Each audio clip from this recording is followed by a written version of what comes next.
Hey you guys, it's Jess Raj. Welcome back to my channel. If you are new here, don't forget to like and comment and share. And if you enjoy these videos, make sure you subscribe.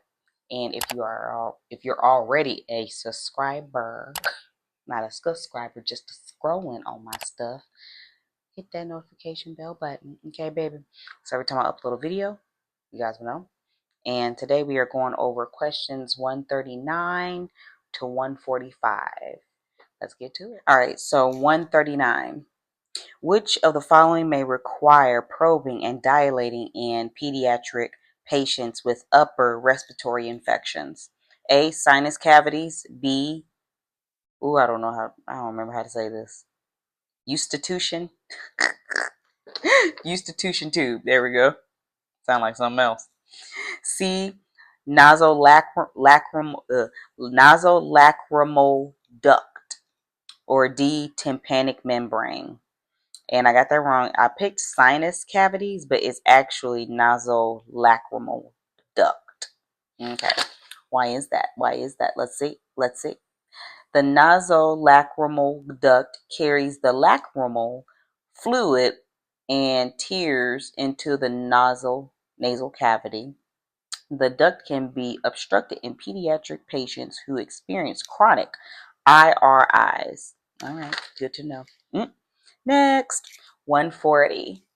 Which surgical team member is responsible for setting up the sterile field? A. Surgical first assistant.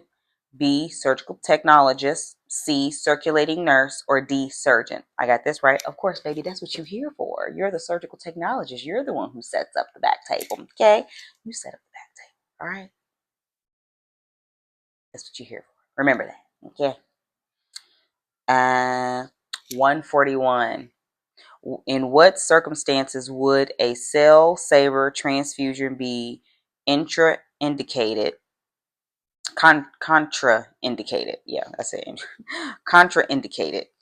A. Anemic patients. B. Diabetic patients. Oh Lord, today. C. Cancer procedures. Or D. Orthopedic procedures. I picked cancer procedures. So let's see why. 141. Cell saver transfusion cannot be used in the presence of cancer cells, gross contamination, or infections. Noted. Okay. 142. Use of the intraluminal circular stapler EEA would be indicated for which of the following surgical procedures? A. Pancreatectomy. Cholecystectomy, which was B. C. Polypectomy. Or D. Sigmoidectomy. Okay, I picked sigmoidectomy. I got it right. So let's look at that. And that was what? 142. The intraluminal staplers are used anastomosis tubular organs in the gastrointestinal tract. They are often used during resection and reanimostasis of the colon or rectum. Okay. 143. Satinsky. It's spelled Satinsky. So Satinsky. Weird. Herrick and Mayo clamps may be specifically used on which of the following structures? A. Kidney pedicle. B. Seminal vesicle. C. Bladder neck. Or D. Prostate gland. I picked C. Bladder neck, and I got that wrong. And it was actually kidney pedicle. So the Satinsky, Herrick, and Mayo clamps are kidney. I messed up, my bad, y'all. No retakes, no editing. The Satinsky, Herrick, and Mayo clamps are commonly used during procedures on the kidney.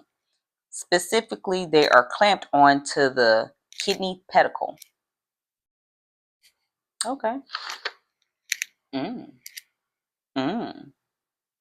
So, number 144. The nasal cavity is divided into two portions by the what? A. Ethmoid. B. Septum. D. Vomer. Or D. Sphenoid. I kind of spit it, my bad.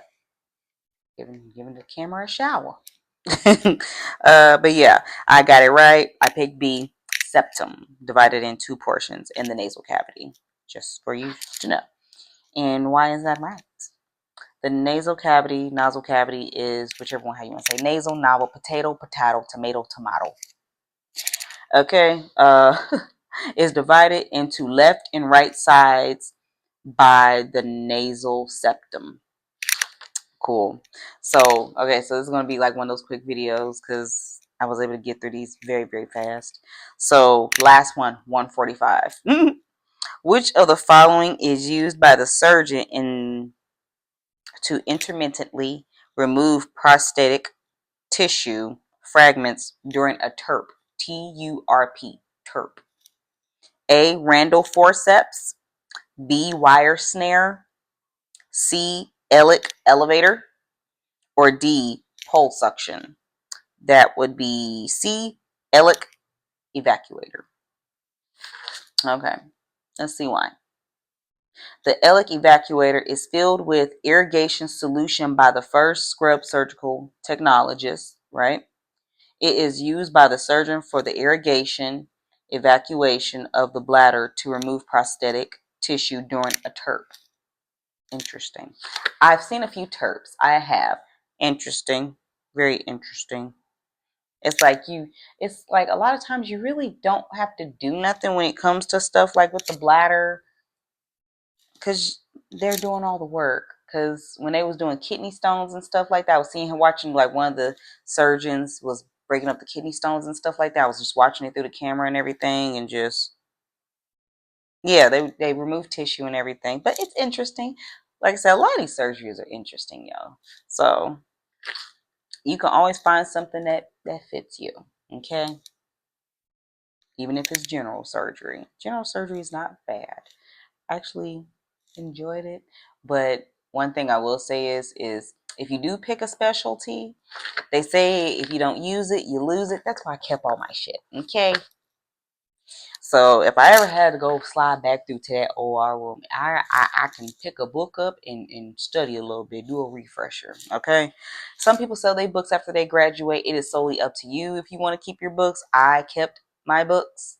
As you can see, we can go through these questions together, baby. Okay. But that is all for today. About to get ready to go cook some dinner. And I hope you guys enjoyed these videos. And I hope it helps. And don't forget to like, comment, and subscribe. Share if you dare. I will catch you guys later. Bye.